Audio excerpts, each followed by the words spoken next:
Hey everyone, what's going on? A lot of what I talk about is about inspections, remediation. Like after we know we have a problem, what do you do next? How do you handle it properly?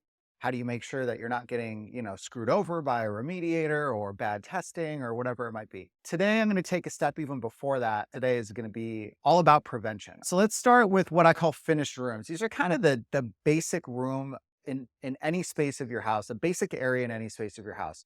We call these finished rooms: living rooms, dining rooms, family rooms, dens, hallways, like whatever it is, they're all kind of the same thing. It's walls, ceiling, floor.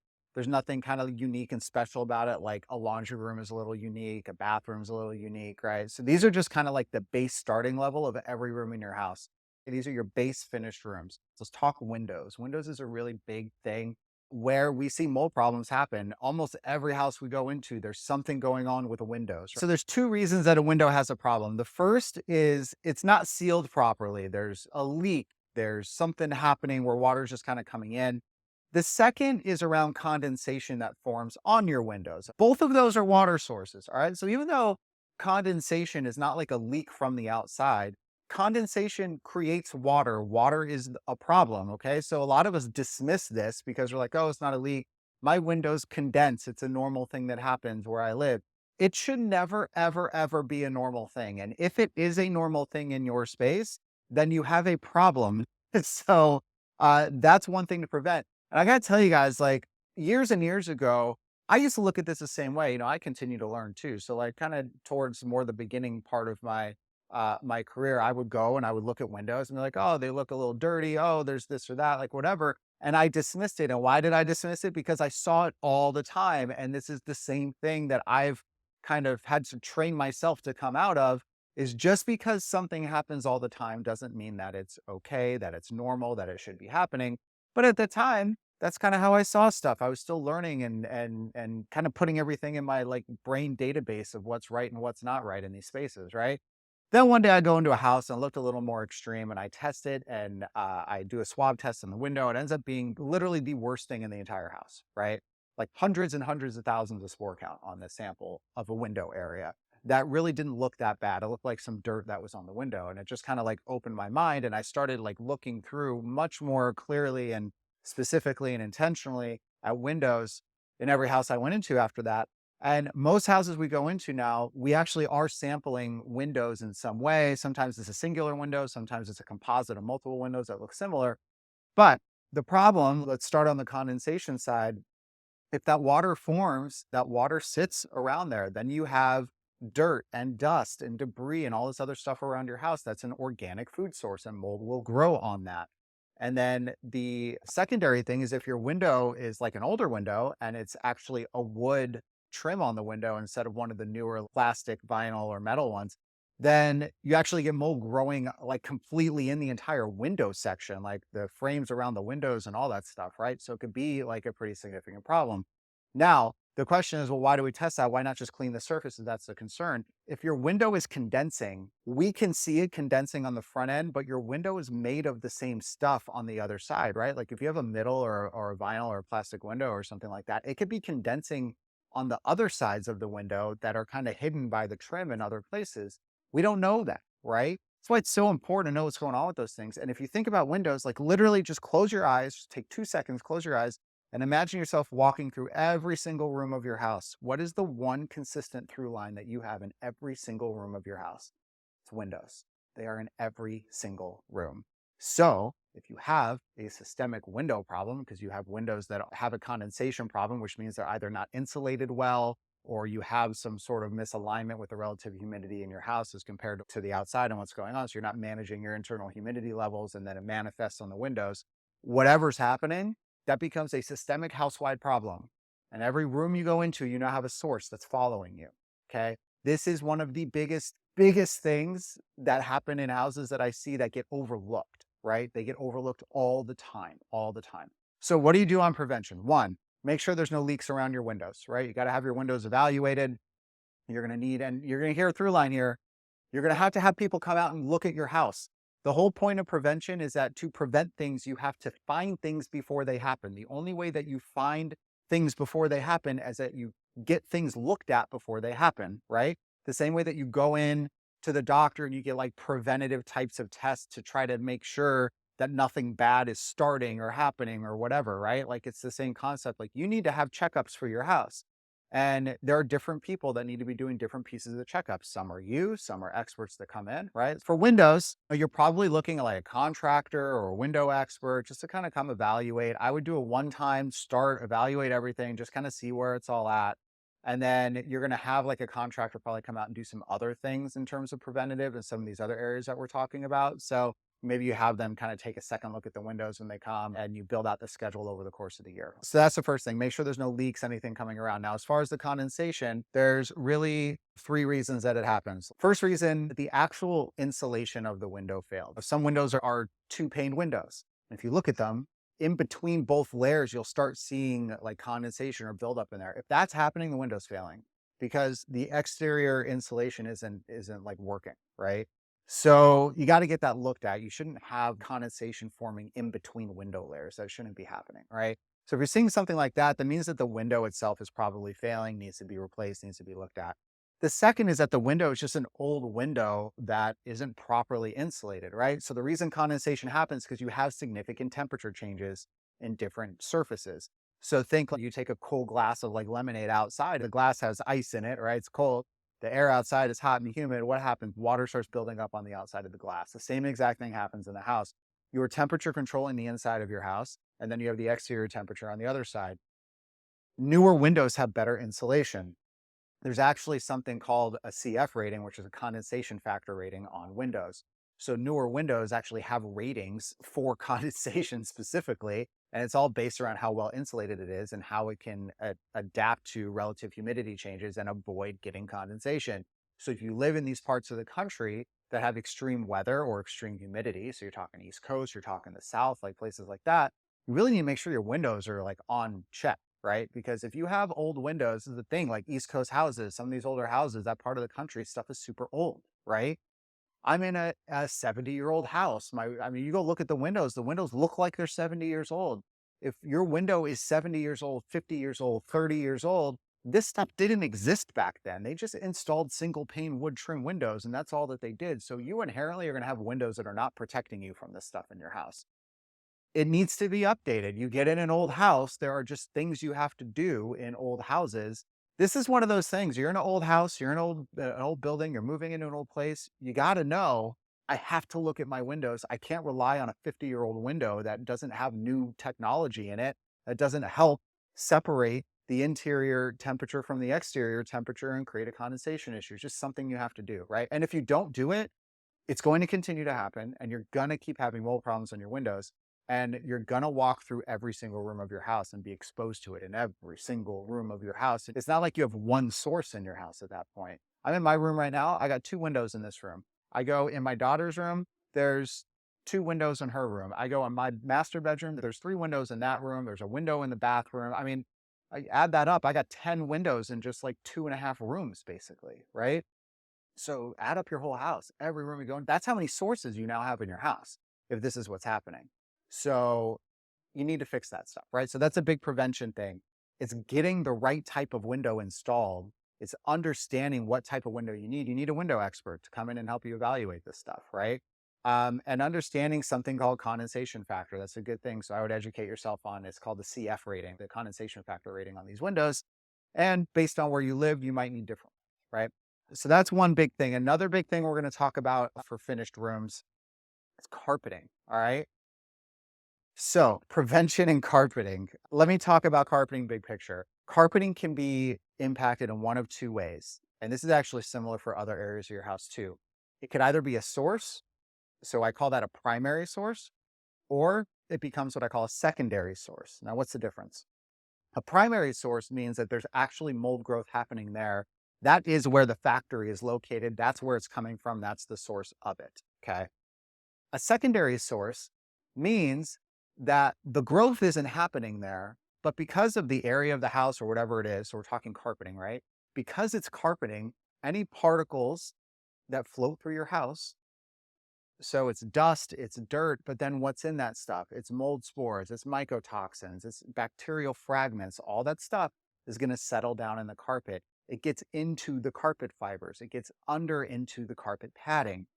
It's not that it's growing there, but it's collecting it and collecting it and collecting it. And now every time you take a step on your carpet, you're popping it up in the air. This concept is called the personal cloud effect. So there's multiple research studies out about it. But it basically says as you walk through your house, you're creating little explosions, the little clouds of particle that then pop up into your airspace. And it essentially is like this cloud that follows you everywhere you go in your house. Okay. So the visual on this, think of Charlie Brown. There was the one super dirty kid in Charlie Brown, and you saw like the cloud of dirt that literally followed this kid around everywhere that he walked in the cartoon. His name was Pigpen because, ew, gross, there's dirt following him around everywhere. That same thing happens to us every step that we take in our house, except it's not dirt, it's invisible dust particles and fragments and all these things I just talked about that pop up in the air. That's how we breathe it. That's how we get impacted. Okay.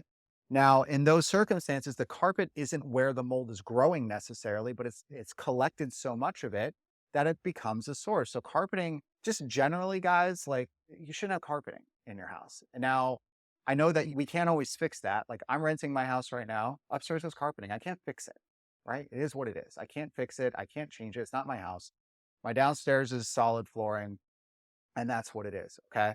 So the first thing in terms of prevention of secondary contamination in carpeting and how to prevent it, well, get rid of it. That's the way to prevent it. If you have solid floors, it doesn't happen. If you can't get rid of it, the one thing I don't want to get into is like wet, damp cleaning your carpets. Okay. Because if you're pumping water into your carpets and then you're like waiting for it to dry, you have layers of your carpeting and the water's going to get under the carpet padding and it's going to sit there and it's not going to dry out all the way. And you're going to start creating source moisture issues under your carpet. So I'm really not a big fan of like carpet cleaning where they're coming in and using moisture and water to like deep clean your carpet because the water stays and they're like, oh, it'll dry out in a day. Cool. 24 hours, one is all that mold needs to grow. And that's only the top surface that you feel. What about all the other layers underneath that you don't actually feel? That stuff isn't probably dry yet, right? It's just not worth the risk for me. So I wouldn't be cleaning that way. So what you could do is you could get a HEPA vacuum and it has a HEPA filter in it. So when it pulls all the stuff through, that HEPA filter will block out particles that are smaller than your traditional vacuum and not let that get redistributed and re-aerosolized throughout the house. Keep in mind, HEPA is not nearly the size that we need to be concerned about as people who are concerned about mold. HEPA is 0.3 microns. When we're talking about the particles and spores or the breakoffs of the fragments and the toxins and stuff, we're getting down to like 0.01, 0.007 microns, like way lower than that, okay? So HEPA is not the answer to fix all the problems, but it can help arrest some of those larger particles, right? So from a cross-contamination perspective, it's cleaning the carpets in terms of like vacuuming and trying to get as much dust and stuff out of it as you can before it gets weighed down into the carpet where you can't get it out again. The secondary piece is air filtration units that do filter to these smaller levels that you put in these rooms that have carpeting in them. In my house, we have a little loft area upstairs at the top of the stairs. And in that space, I have an air filter that filters down to 0.007 micron. I have one in my bedroom, I have one in my daughter's bedroom, my son's bedroom. So there's four of them that we have upstairs, all upstairs. I only have one downstairs. They're all upstairs because one, the rooms where we sleep are upstairs. So that's really important. And two, this is where all the carpet is. Okay. So that's why I have them up there. If you could pull it out of the air before it settles down into the carpet, then it's not going to settle down into the carpet. If you walk on the carpet and pop it up in the air, it's airborne now. And if the filter can pull it out, it's not going to settle back down in the carpet. So you have kind of this like constant preventative thing that's going on there. When I open these things and like change the filters, they're freaking disgusting. Like it's crazy how much crap these things pull in. And when you do it one time, you just wonder how I ever went through life without having filtered air in my house. What the hell have I been breathing my whole life? It's actually pretty crazy when you look at it. So from a prevention perspective on like secondary impact, that's it. Now, if you're talking primary source, right? Is there mold growing in my carpet? Usually this happens around exterior walls or like against walls that are shared with like a bathroom or something. Okay. And why does this happen? Because there's some sort of water intrusion that comes from those areas and the carpet is right directly against the wall and the floor. And what it does is it creates a moisture barrier. So if water comes through, it kind of stops And if it can't continue to move, that's where mold is going to start to grow. Okay. So when carpeting is put down, it's put down and there's like these wood carpet tacks that have little nails that stick up out of them. And you put the carpet on top of those little wood strips with nails that stick out of them. And that's how the carpet sits down. What's easy is that you could actually pull those up pretty easily. Literally, you could take like a Phillips head screwdriver, just kind of like dig it in your carpet a little bit, like right against where a wall is, and just pull up. You could pull the carpet up. When you do that, you can see the carpet tacks. They should be wood colored, no rust, no black on them. If you pull it up and you see darkness on the tacks or you see rust around the nail heads, it's mold that's growing there. Okay. So why is it growing? Probably because you have some sort of exterior water issue that's kind of penetrating through. Now, it doesn't always have to be like a full blown leak. It could also be water vapor that's moving through a barrier. There's two main places that this happens. One is from the exterior walls. You see this a lot on exterior walls. And so what does that mean? It means that your waterproofing solution on the outside of your house is not working properly. And that water is somehow penetrating through the building envelope and then getting into the space and then getting trapped under the carpet. And then under the carpet, mold is growing. So the solution isn't just get the carpet out, replace the carpet. The solution is typically something with waterproofing. Now, the only time that I've seen it be something different is if there happens to be like a window right there and the window is leaking down into the wall, then the source is the window. It's not necessarily waterproofing on the outside, right? So you need somebody to come in and identify where the source of the issue is, like why the water is penetrating through. But again, it doesn't have to be a leak coming through. It can be, when I say water vapor, think like steam, right? Think humidity, think something like that. So when you have a leak from the outside, basically what happens is that the moisture kind of works its way through the building material and it kind of puts out a mist. It's like steam almost, but it's not hot, that comes through these areas. And that's moisture working through. Humidity increases as a result of that, and then the mold starts growing because of the humidity, right? So not because of like an actual water flood kind of leak coming in, but because humidity is getting pushed through the building materials and into where the carpet is. As far as prevention goes, you need to make sure that your exterior waterproofing is in place and it's functioning. Again, I see this all the time, and it's because on the outside of the house, we don't really think about it. But what happens on the outside of the house is so important to what's happening on the inside. If you think of what we're doing, if you think of what any sort of like home or shelter, anything is, you're literally building a box to protect yourself from everything that's going on outside. What are you protecting yourself from? Well, when we were cavemen, we were probably protecting ourselves from animals trying to kill us, right? And then as like time moves on, sure, we're protecting ourselves from now robbers coming in and taking all our stuff. We're protecting ourselves from the temperature, right? I want to be somewhere where it's comfortable. It's cold outside. I'm protecting myself from the temperature. I'm protecting myself from the rain. I'm protecting myself from other elements. That's why the house exists. Okay.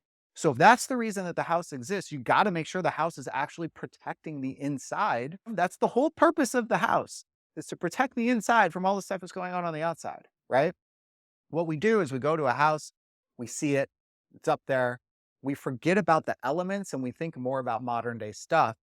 I got all my things, I got all my stuff, I want my temperature to feel nice, I want this. When people first built things to protect themselves, it's because it was raining way back in the day. And they're like, shit, it's raining. I can't be wet. I need to build something to cover myself. You know what they didn't have way back then? They didn't have insulation. They didn't have air conditioning. That's what they all lived in. They didn't live in tents to address their temperature and make themselves feel comfortable. Like they had tents because if it rained, they didn't want to get rained on, right? Like that's why they had tents. If it snowed, they needed to protect themselves from being snowed on. That is the purpose of our homes. That's the core original root purpose. Now we have all these other things. We have stuff, we have kids. I mean, of course, there's other things now, but like we have to understand why they're here in the first place. If the house isn't protecting us from the elements, then it's going to cause the problems that we're concerned about, right? So one piece is general, your entire house, because this ties into other areas of the house, crawl spaces, basements, all that stuff. You have to make sure that your waterproofing solution is intact. What does that mean? One, the grading on the outside of your house. What does grading mean? Grading means the direction of the ground. If the ground is pointing toward your house, water will flow toward your house. You don't want water to flow towards your house. You want it to go away from your house. So if your grading is flat and or tilted towards your house, that's a big problem. The grading needs to be slanted away from your house. Your roof lines and your gutters. If you have water and you don't have gutters on your roof and water comes down the roof, it's going to fall down and land right next to your house.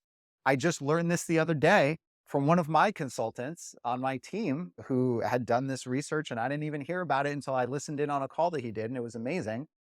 He said for every square foot of space on your roof, it can handle zero point 0.4 gallons of water if it's raining, right? So you think about how many square feet there are on your roof, and each one of those roofs, let's just say, is a half a gallon of water that flows down if there's an inch of rain. And think about like dumping 15,000 gallons down on the side of your house, and that's what you're doing based on the square footage of your roof and how much rain there is. That is a bunch of freaking water, right? 15,000 gallons of water. So if you're not redirecting the water off of your roof to not fall next to your house, then you're just asking for that water to come toward your house, even if you're graded properly, because there's just so much of it, right? So you have to grade properly. You have to divert water from your roof and from other water sources away from the house. And in doing this, you're pushing it all away. And now the pressure on the building envelope and the structural waterproofing is less, right? It doesn't have to, like, you're not just putting so much pressure against that because listen, guys, over time, water deteriorates stuff. It just does. It deteriorates everything. If you keep something in water for a long period of time, it starts breaking down. It's just what happens, right? So our exterior waterproofing that's structurally built into the sides of our house and even dug down below our house to where the foundation goes and all that stuff, all of that waterproofing, one, it needs to be there. Older houses don't even have that. Some older homes, especially on the East Coast, they didn't build and create waterproofing solutions that go down below the ground level because they didn't know any better. If you have an older house and there's no waterproofing below grade, think about what happens. If you have ground outside, water soaks into the soil. It's going to get below the ground level. Water is going to soak down. It's going to then move toward the house. Water moves from wet to dry. It's looking for dry. It's always looking for dry. That's why, like an example, if you have like water on your counter and you just put like the edge of a paper towel, just tip the very corner of the paper towel in the water at the bottom, the water starts coming up the towel, starts climbing the towel. Okay. It's called the capillary effect or capillary action. It basically means that water seeks dry. So if it's wet, it's going to go to dry. So if you're outside and it's raining and the rain's coming down, it's getting in the ground, it's getting in the dirt and the soil or whatever, the water's going to start traveling towards your house because that's where the dry is. Okay. Because all the water on the other side has been raining everywhere over there too, right? So it's not going to go that way. So it's going to go to the dry that's going towards your house. Eventually hits the foundation of your house. That is also dry. Now it starts penetrating through the foundation. And then it creates that water vapor concept that I was just talking about before. So having waterproofing down the side under the ground level of the house, when the water starts coming toward your house, it hits the waterproofing barrier and protects the house from it, right? This is the kind of stuff that you need to have set up and that you need to evaluate in a house. And this is all prevention stuff, right? This isn't like fixing a mold problem. This is preventing it. And I'm literally just talking about the main space of your house. I haven't even gotten into other rooms yet. So what I'm going to do is I'm going to split this up over segments. And we'll do a couple other episodes where I go into different rooms and kind of talk through those. But for today, we did windows, we did carpets. So let's do the quick recap. Windows, make sure they're not leaking around the actual casing and enclosure. Second, make sure that they're not condensing. If they're condensing, it's a combination of, is the window insulated properly and does it have a high enough CF factor? And two, are you managing the humidity in your house and keeping it low enough? If your humidity is high, even if you have a high CF window, it's still going to create condensation because there's more moisture in your house. So you have to bring down the humidity in your house and get a window that can support more humidity and more temperature difference and more is insulated. So that's what you look on the window front. On the carpet front, one, vacuum it. Do not clean it with water. Vacuum it. Two, put an air purifier filter system that filters the small particles down in rooms where there are carpeting because it will start to arrest the particles that get popped up all the time from you walking around. Okay. And then as a source level, you want to make sure that any of the walls that are exterior walls or different rooms, there are no water sources coming in from those walls. Because if there are water issues on the opposite side of those walls, then you're going to have mold that starts growing under your carpet. So that might mean your waterproofing solution on the exterior, or let's say you have a carpet against the bathroom. Is the tub leaking? Is the toilet leaking? Is the shower leaking? Is it against that wall? Is it coming through? And are you seeing mold underneath? So those are a couple quick things that you can do for prevention for the main living spaces of your house. So that was finished areas. Other places that we're going to talk about in upcoming episodes, your kitchen, bathrooms, bedrooms, attics, basements, laundry rooms, garages, kind of all the main spaces, right? So you only have so many types of rooms in your house. I'm going to kind of do a quick overview on each one of them. All right, guys, thanks for listening. We'll talk to you next time.